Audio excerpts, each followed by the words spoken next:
Vocês falando sobre essa série de mensagens que nós iniciamos há 2 semanas atrás. Estamos aqui num estudo no livro de Neemias e eu sei que Deus, até o final dessa série, tem muitas coisas para nos mostrar, amém? Então, abra sua Bíblia comigo, lá em Neemias. Você deixa a sua Bíblia aberta, daqui a pouco a gente vai ler juntas o capítulo 3 de Neemias, alguns versículos. Mas antes, mais uma vez, quero só pedir ao Espírito Santo para que Ele prepare o nosso coração, o terreno do nosso coração, para receber a sua palavra. Senhor Jesus, aqui está, Senhor, as tuas filhas, aqui está a tua palavra. Nós já oramos, nós já conectamos o nosso coração contigo, mas nesse momento, especificamente, eu peço, Espírito Santo, que o Senhor venha falar aos nossos corações através da tua palavra. Que o Senhor abra o nosso entendimento. Eu oro para que todas as distrações, todo cansaço, tudo aquilo que tenta roubar essa semente, que venha a ser cancelado agora, mas que todas nós que saímos da nossa casa ou que estamos aqui assistindo online possamos receber tudo aquilo que o Senhor separou para cada uma de nós nessa noite, Pai. Essa é a minha oração. Se você crê e recebe, diga amém, amém e amém. Eu quero começar aqui contando para vocês, nós estamos no módulo do Rescue College de História da Igreja. Temos alguns alunos aí, né? E essa semana eu fiquei refletindo, estudando sobre esse assunto. Eu gosto muito de estudar história. E eu não sei se vocês já ouviram falar do cativeiro da palavra. Vocês já ouviram falar dessa expressão? Bom, se você nunca ouviu, eu vou te contar o que isso significa. Esse é um termo que foi usado por alguns historiadores da igreja, do cristianismo, para se referir a uma época da nossa história onde foi proibida a leitura da Bíblia. Você acredita que isso já aconteceu na nossa história? E, para terminar, a própria igreja que proibiu os seus membros de ler a Bíblia. Cativeiro, essa palavra cativeiro, vem lá daquela história do povo de Judá, quando eles são ali dominados pela Babilônia. Nabucodonosor, o rei da Babilônia, vem, destrói todo o povo, destrói o templo, destrói os muros, destrói a cidade de Jerusalém. E todos eles são levados cativos para a terra da Babilônia como escravos. E ali eles permanecem durante 70 anos. Inclusive, é exatamente esse cenário que Neemias, esse livro que nós estamos estudando, está. E então esse nome cativeiro vem inspirado desse momento onde as pessoas foram levadas cativas para a Babilônia. Mas aqui, voltando para a história da igreja, aqui quem está cativo não são as pessoas, mas a própria palavra de Deus. É como se a palavra de Deus houvesse sido aprisionada. E olha só, desde o primeiro século de igreja, desde a época dos apóstolos, nós enfrentamos muitas dificuldades. Não é novidade que durante a evolução do cristianismo a gente enfrentou problemas com heresias, pessoas que se levantavam e interpretavam as Sagradas Escrituras de uma forma equivocada, causando muito mal à igreja, levando muitas pessoas a se desviarem. Mas é essencial você entender isso, nós entendemos isso, que a liderança da igreja, ela precisa lidar com esses desafios de uma forma correta. E isso faz toda a diferença no final. É essencial que ela entenda que vai enfrentar desafios com pessoas que vão se levantar e deturpar as Escrituras. Mas, infelizmente, minhas irmãs, durante esse período do cativeiro da palavra, que foi ali durante a Idade Média, a igreja já não era mais perseguida, na verdade, o cristianismo era a religião oficial do império, então era status você ser cristão. E, obviamente, começaram a surgir muitos problemas internos, muitas pessoas distorcendo a palavra. E, ao invés da igreja, dos seus líderes, ensinarem o povo a palavra, que isso dá trabalho, viu? Ensinar as pessoas. Temos alguma professora aqui? Levanta a mão. Não temos, tem algumas, ó. Dá trabalho ensinar. E, obviamente, a igreja, a liderança da igreja nessa fase da Idade Média, ao invés de decidir o caminho correto, que dá mais trabalho, decidiram proibir a leitura da Bíblia. Faz sentido? Já que vocês têm algumas pessoas que estão distorcendo, vamos proibir todo mundo de ler. Olha só que incrível isso. Então, eles decidiram proibir que a igreja tivesse acesso à palavra de Deus. Então, o cativeiro das Sagradas Escrituras foi institucionalizado ali durante o pontificado do Papa Gregório IX. Se quiser fazer anotação aí, estamos tendo uma aula de história. Estou brincando. O Papa Gregório IX, que viveu ali entre 1227 a 1241 depois de Cristo, e foi o auge do papado romano, ele ficou conhecido como o Papa que deu a origem à Inquisição. O que é a Inquisição, minhas irmãs? Você já deve ter escutado falar essa palavra, talvez você não saiba o que significa. E simplificando para nós, a Inquisição nada mais é que um tribunal religioso para julgar os hereges. Isso que foi a Inquisição. E Gregório, ele tinha um background em direito, ele era formado em direito. E daí que vem toda essa fome e sede de fazer tribunal. E ele decidiu que agora os hereges eles seriam julgados no tribunal, os seus bens seriam confiscados e as suas Bíblias queimadas. Isso foi o caso, e alguns até perderam a sua própria vida, que foi o caso de alguns pré-reformadores. A Inquisição também decretou que todas as cópias da Bíblia em linguagem comum, que não fosse a Vulgata Latina, que era a única que eles aceitavam, e naquela época ninguém mais lia latim. Ou seja, mesmo que eles tivessem acesso à Bíblia em latim, eles não entenderiam, e essa era a única que era autorizada. Qualquer cópia, qualquer tradução que eles encontrassem ali no Império seria queimado. Gente, isso é muito forte. Um tempo na história da igreja que a própria igreja estava queimando Bíblias. Você sabia disso? Até que em 1229, Gregório IX ele convocou o concílio de Toulouse, que decretou o seguinte. Nesse decreto falava: proibimos aos leigos de possuírem os livros do Antigo Testamento e do Novo Testamento. Mas se alguém quiser tê-los, que procure primeiro a permissão do seu bispo ou inquisidor. E na prática isso significava que ninguém podia nem ter e nem ler a Bíblia, senão seria preso e teria a sua Bíblia queimada. Isso gerou muitas crises, obviamente, dentro da igreja, na nossa história. E a Idade Média, minhas irmãs, ficou marcada como a Idade das Trevas. E obviamente que seria um tempo marcado pela Idade das Trevas, porque a única luz que ilumina o nosso caminho havia sido proibido. Nós não tínhamos acesso àquilo que realmente iluminava a vida do homem. E a decadência da igreja foi inevitável. As pessoas foram ficando cada vez mais ignorantes, e quando você fica ignorante, você fica sujeito a manipulações. Um povo que não conhece a palavra é um povo facilmente manipulado, não é verdade? E os líderes da igreja medieval foram um instrumento de Satanás para levar o mundo para uma das piores revoluções da história da humanidade. Porque foi essa confusão na Idade Média que levou ao humanismo, aquilo que nós conhecemos como iluminismo, onde o homem olhou para aquela igreja que dizia que Deus era a resposta, mas que fazia o contrário do que a palavra ensinava, e começou a olhar para si. Não, a resposta não pode estar em Deus, a resposta está no homem. E até hoje, minhas irmãs, nós sofremos consequências por causa disso. A nossa mentalidade foi formada debaixo de uma sociedade que colocou Deus de lado, que colocou a ciência no centro, o homem no centro. Tudo isso sofremos por causa de decisões de uma liderança imatura e equivocada. O cativeiro da palavra ele foi encerrado com a Reforma Protestante. Inclusive, minhas irmãs, nós estamos no mês de outubro, nós comemoramos a Reforma Protestante dia 31 de outubro, se você não sabe. Então, ao invés de você celebrar uma festa cultural pagã como Halloween, celebre algo que realmente fez a diferença na sua vida.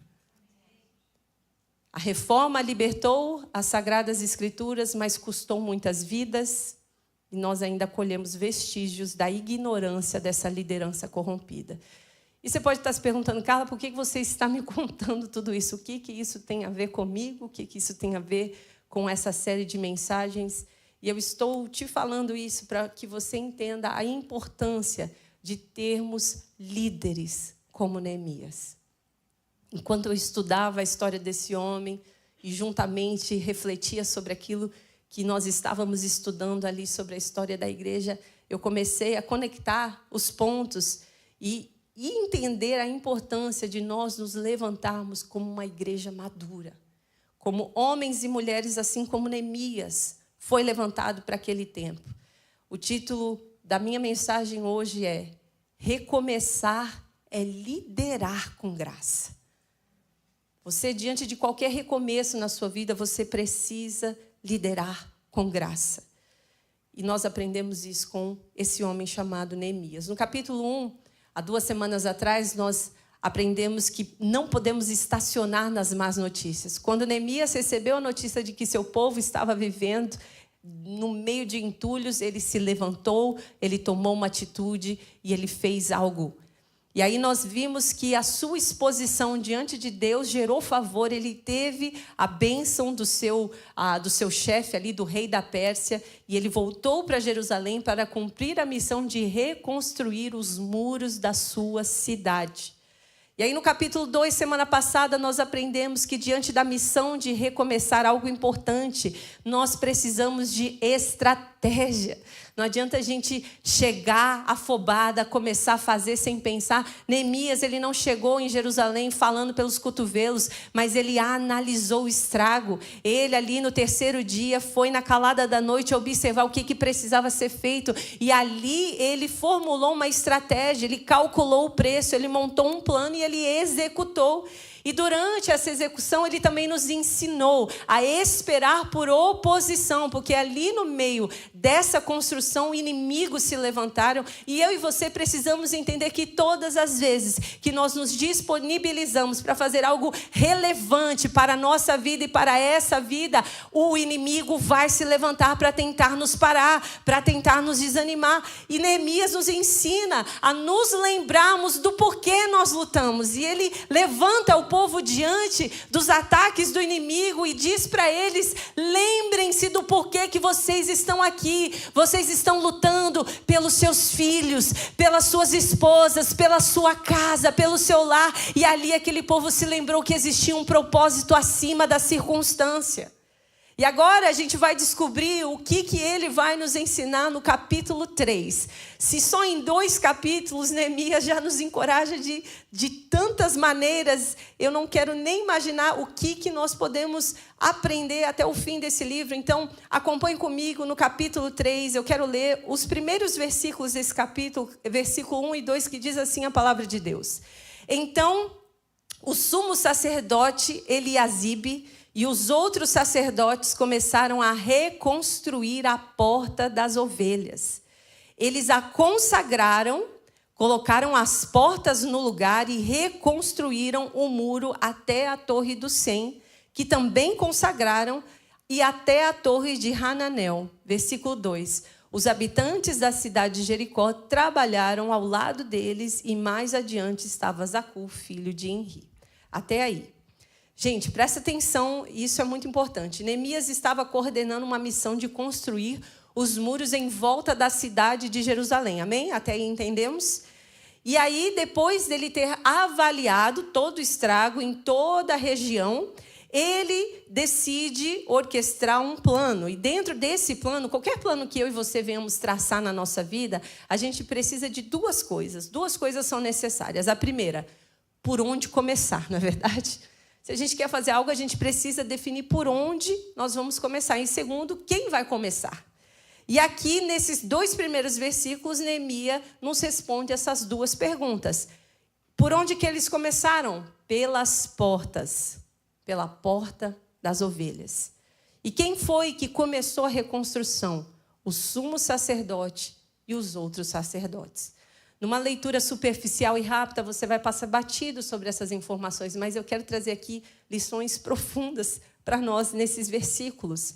Antes de existir uma mudança de verdade no povo, era necessário uma mudança na sua liderança. As mudanças começam de cima para baixo. Portanto, era a porta a porta das ovelhas era a porta que dava acesso ao templo. E ali, por onde passavam os animais, que por isso que chama a porta das ovelhas, esses animais, eles eram sacrificados. E quem que era responsável pelos sacrifícios, vocês se lembram? Eram os sacerdotes. Portanto, antes de existir uma mudança no povo, era necessário uma reorganização na adoração. Pois um povo sem liderança é um povo perdido. Ou, pior ainda, um povo com uma liderança corrompida é um povo aprisionado. A reconstrução da porta das ovelhas pelos sacerdotes não é por acaso. Então, eu quero trazer à nossa mente hoje. Neemias sabia o que estava fazendo. Ele não escolheu alguém aleatório, um lugar aleatório. Ele sabia que tinha que começar por ali. Ele entendeu que antes de qualquer recomeço, é necessário um conserto de coração. Um conserto na liderança. E a primeira palavra que o Espírito Santo soprou no meu coração, e eu gostaria de compartilhar com vocês hoje. Liderar é cuidar. E o que eu quero dizer com isso? O sacerdote, ele tinha a responsabilidade de representar Deus para o povo e representar o povo para Deus. Mas por muitos anos, mais de 100 anos, eles não estavam cumprindo a sua missão. Estavam ali vivendo debaixo de humilhação. O conserto precisava começar com eles. Nós vivemos desde que a humanidade, debaixo de uma crise de liderança, minhas irmãs. A raiz do problema do pecado é a ausência de liderança. Você lembra de Adão e Eva? Eva estava ali conversando com a serpente, tomando decisões precipitadas. Aí eu te pergunto, onde estava o líder da casa de Eva? Ausência de liderança. Aí quando Deus vem perguntar o que tinha acontecido, ele não pergunta para Eva, para quem que Deus pergunta? Para Adão, porque Adão era o líder do jardim. Tudo que aconteceu por falta de liderança. Aqui eu não estou falando sobre autoritarismo, eu estou falando sobre cuidado. Era responsabilidade de Adão cuidar de sua esposa, cuidar do jardim, cuidar para que ela não fosse enganada por uma conversa fiada de uma serpente. Onde estava Adão quando ele precisava estar cuidando da sua esposa? Você consegue enxergar que é uma crise de liderança desde os primórdios da humanidade? E existe uma passagem muito forte em Isaías, capítulo 3, quando o povo começa a questionar a desgraça que eles estavam prestes a viver. E Deus responde através do profeta, no capítulo 3, versículo 12. Ele diz, líderes imaturos oprimem o meu povo. Mulheres o governam, ó meu povo, seus líderes o enganam e o conduzem pelo caminho errado. E aqui eu quero te explicar que Isaías, o que ele tinha em mente quando ele declarou essas palavras. Isaías aqui não está condenando homens jovens ou mulheres de que eles não podem governar e não podem estar em liderança. Mas o que Isaías tinha em mente era aquilo que o povo que estava lendo isso tinha em mente. Se você pensar, eles tinham o quê? Volta lá para o primeiro livro de Reis, capítulo 21, você vai encontrar um rei imaturo que era dominado pela sua mulher manipuladora. Quem é esse rei? O rei Acabe. Um rei imaturo no capítulo 21 do primeiro livro de Reis. Acabe, ele queria a vinha de Nabote, mas ele não consegue comprar a vinha de Nabote. E sabe o que esse rei maduro faz? Ele volta para casa e faz greve de fome. Ele vai deitar e diz que não quer comer. Aí vem a sua esposa, Jezabel, que não era nem do povo de Deus, era uma mulher pagã que introduziu a adoração a Baal no meio do povo de Deus. E ela pergunta para o seu jovem esposo, o que aconteceu? Por que você não quer comer? Ele fala, eu queria a vinha de Nabote, mas ele não me deu. Pode deixar, meu querido, eu vou resolver por você. E ela vai lá e escreve cartas em nome de Acabe, engana e faz um plano maligno para assassinar Nabote e tomar aquela vinha e entregar para o seu marido. E aí você tem a clara descrição de líderes imaturos governados por mulheres manipuladoras.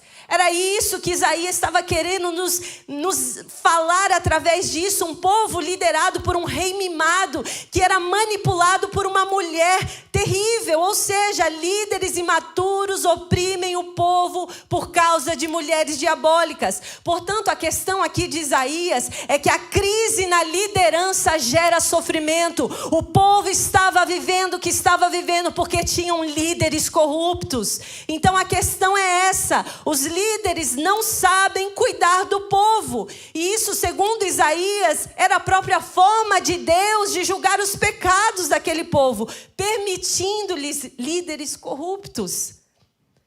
Miqueias também, ele fala sobre esse assunto no capítulo 7, versículo 3. Ele fala, suas mãos são hábeis para fazer o mal. Governantes e juízes exigem subornos. Os mais influentes conseguem o que querem, tramam juntos para perverter a justiça. Minhas irmãs, essa era a realidade que o povo estava vivendo, em cima de entulhos, com uma liderança corrompida e, no mínimo, omissa diante da sua própria responsabilidade.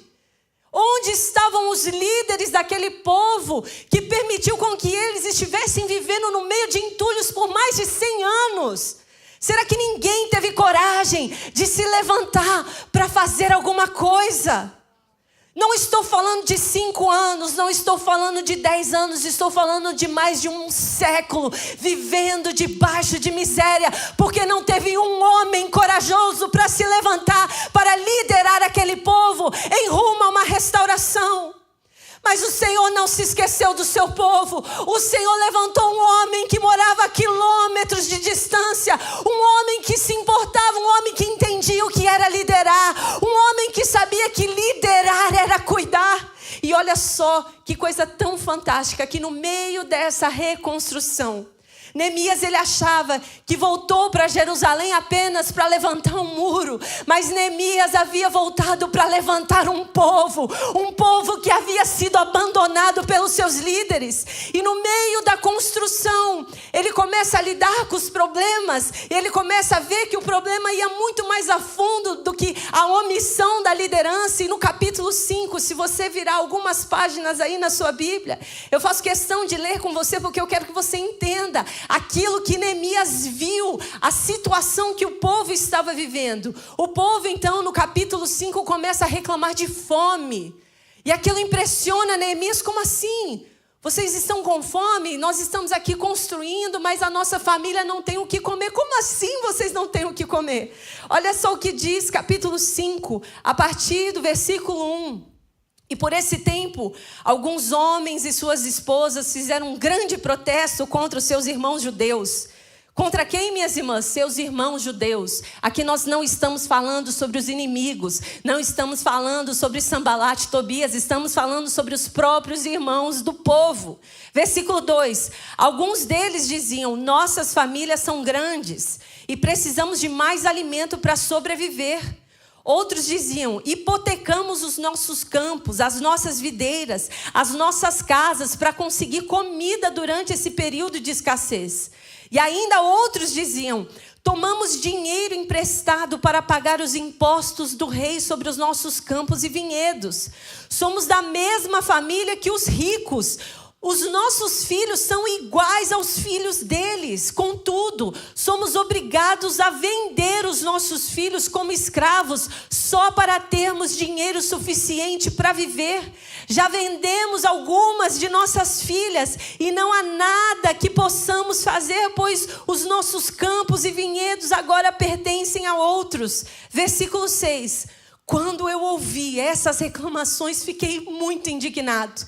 E depois de pensar bem na questão, repreendi os nobres e os oficiais, dizendo, vocês estão prejudicando seus próprios irmãos ao cobrar juros quando lhe pedem dinheiro emprestado. Em seguida, convoquei uma reunião pública para tratar do problema. Versículo 8. E na reunião eu lhes disse: temos feito todo o possível para resgatar os nossos irmãos judeus que se venderam a estrangeiros, mas agora vocês os vendem de volta à escravidão. Quantas vezes precisaremos resgatá-los? E eles não tinham nada a dizer em sua defesa. Versículo 9, então prossegui: o que vocês estão fazendo não é certo. Acaso não deviam andar no temor do nosso Deus para evitar a zombaria das nações inimigas? Eu, meus irmãos e os homens que trabalham para mim temos emprestado dinheiro e cereal para o povo. Agora, porém, deixamos de cobrar juros. Devolvam-lhes hoje mesmo seus campos, seus vinhedos, seus olivais e suas casas. Devolvam também a 100ª parte e os juros que cobraram quando lhe emprestaram dinheiro, cereais, vinho novo e azeite. Versículo 12. E eles responderam: devolveremos tudo e não exigiremos mais nada do povo. Faremos conforme você diz. Então chamei os sacerdotes e fiz os nobres e os oficiais jurarem que cumpririam sua promessa. Depois sacudi as dobras do meu manto e disse: que Deus assim os sacuda de seus lares e de suas propriedades se vocês não cumprirem o que prometeram. Que fiquem sem absolutamente nada. Toda a comunidade respondeu: amém, e louvaram o Senhor. E o povo cumpriu o que havia prometido. Versículo 14. Durante 12 anos que fui governador de Judá, aqui é Neemias falando, do 20º ano ao 32º ano do reinado do rei Artaxerxes, nem eu, nem os meus oficiais cobramos o tributo de alimentação ao qual nós tínhamos direito, ou seja, o seu salário. Os governadores anteriores, no entanto, haviam colocado cargas pesadas sobre o povo. Exigiam uma porção de alimento e de vinho, além da 40 peças de prata. Até mesmo os oficiais deles se aproveitavam do povo, mas por temor a Deus, não agi dessa maneira. Dediquei-me ao trabalho no muro e não adquiri terras. Exigi que todos os meus servos também trabalhassem no muro. Não pedi nada, embora 150 judeus e oficiais comessem com frequência na minha mesa, além de todos os visitantes de outras terras.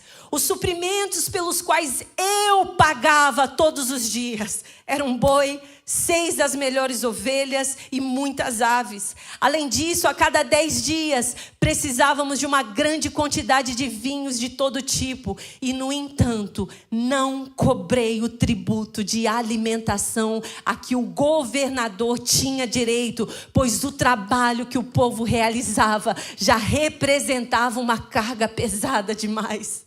Lembra-te, ó meu Deus, de tudo que tenho feito por este povo e abençoe-me por isso. Gente, vocês entenderam o que está acontecendo aqui? Isso é maravilhoso. O povo estava vivendo há mais de um século debaixo de uma liderança corrompida que explorava os seus próprios irmãos. Neemias, ele tinha o seu salário, era de direito dele, mas ele faz questão de deixar registrado aqui para mim e para você, que ele abriu mão do seu próprio salário e que ele sustentou aqueles que comiam na sua mesa, porque ele sabia que a carga que estava sobre aquele povo já era pesada demais e ele não seria uma carga a mais na vida daquele povo. Liderar é cuidar, não é manipular, não é mandar, é entender que você se torna responsável por um povo. Que exemplo de líder. Um líder que não estava ali para mandar, mas estava ali para cuidar de um povo que havia sido abandonado. Eu creio que parte do plano de restauração para a minha vida e para a sua vida, a parte do plano de restauração para o próprio povo de Judá foi entregar-lhes líderes como Neemias, que não estava ali para sugar, estava ali para cuidar. Neemias sabia que a sua recompensa viria do Senhor. Neemias sabia que a sua missão era cuidar daquele povo. Neemias é um exemplo de liderança genuína. E por isso, determinou que a reconstrução deveria começar por aqueles que tinham a responsabilidade de cuidar do povo. Sabe qual é o sinal de que Deus, Ele está iniciando uma obra de recomeço na sua vida? Quando Ele coloca pessoas na sua vida para cuidar de você. Neemias era o sinal de esperança para aquele povo. Neemias era a resposta de Deus para aquele povo. Diante de qualquer recomeço, minhas irmãs, nós precisamos que Deus nos envie os Neemias dessa geração. Mas não confunda esse cuidado com bajulação. Quem realmente se importa com você vai falar a verdade que precisa ser dita. Neemias, ele aliviou a opressão dos pobres? Sim. Aqueles que estavam vivendo debaixo de injustiça? Sim. Mas ele também abriu os olhos dos ricos que estavam oprimindo os seus irmãos. Ele disse a verdade nua e crua para eles, não disse? Nós não lemos aqui? Ele hesitou em falar que eles estavam errados? Não. Vocês estão fazendo errado. E isso é cuidado, minhas irmãs. Aquelas pessoas que têm a coragem de olhar nos seus olhos e dizer que você está errada. Isso é amor. Ter alguém na sua vida que tenha coragem de dizer que você está errada é um cuidado maravilhoso de Deus. Portanto, não se ofenda quando o Senhor enviar um Neemias na sua vida para corrigir alguns caminhos. Os pobres foram cuidados, mas os ricos foram corrigidos. E os sacerdotes convocados. Vamos colocar a mão nas pedras. Vamos reconstruir as portas.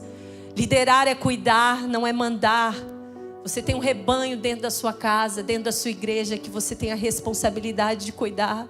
Aliviando sim a opressão, mas também corrigindo os erros e reconstruindo as portas. Cuidar das almas das pessoas que Deus colocou em nossas mãos.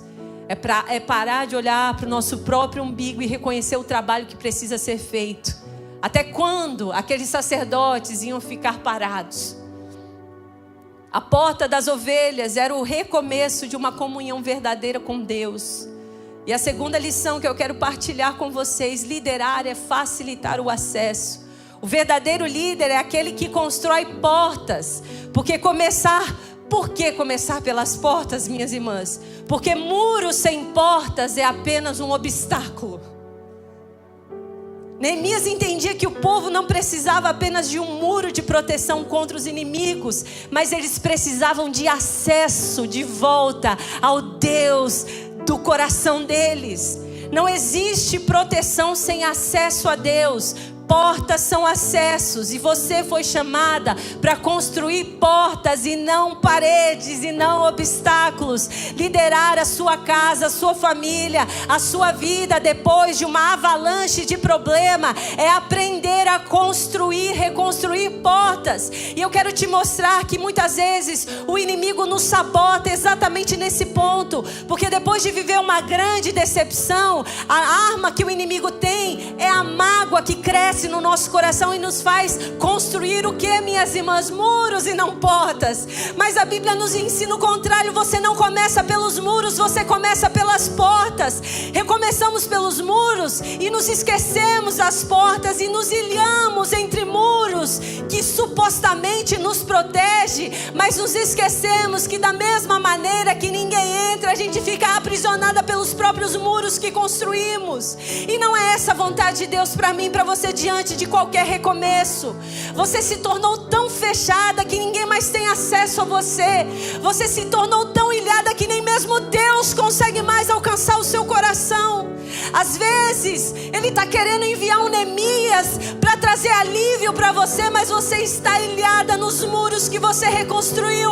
Hoje é dia de você entender que para recomeçar, você precisa começar pelas portas. E portas dão acesso. A forma de recomeçar é pelas portas e não pelos muros. O verdadeiro líder cria acesso e não barreiras, minhas irmãs. Carla, mas como eu vou recomeçar? Calculando o preço, o estrago e ainda ser acessível? Isso pode parecer contraditório, mas não é. E Neemias nos ensina como. Essas portas, elas tinham uma estrutura específica.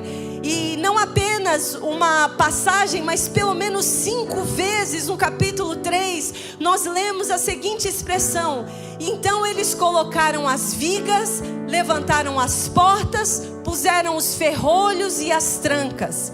E eu fiquei pensando, por que Neemias faz questão de repetir isso tantas vezes? E eles colocaram as vigas, levantaram as portas, colocaram os ferrolhos e as trancas. Entenda isso, vigas eram as madeiras que faziam o suporte, a sustentação das portas. Os ferrolhos eram madeiras ou às vezes um pedaço de ferro que deslizava da vertical para a horizontal para servir como uma trava para as portas. E as trancas eram como cadeados colocados nesses ferrolhos para que ninguém pudesse mover essa tranca a não ser que tivesse a chave desse cadeado. Portanto, entenda isso, minha irmã. Existe uma maneira de construir essas portas. A viga era o sustento e a porta, a viga dessa porta representa a verdade. Não existe nada que vamos poder reconstruir na nossa vida se nós não começarmos pela verdade, que é a palavra de Deus, que é o sustento de tudo aquilo que queremos construir. Os ferrolhos eram as madeiras ou esse ferro, e eles representavam o discernimento. É aquilo que vai nos ajudar a discernir o que está de acordo com a verdade ou não. E por fim, as trancas eram os cadeados, que representam a autoridade. Verdade, discernimento e autoridade. Autoridade diante daquilo que Deus revelar através da sua palavra.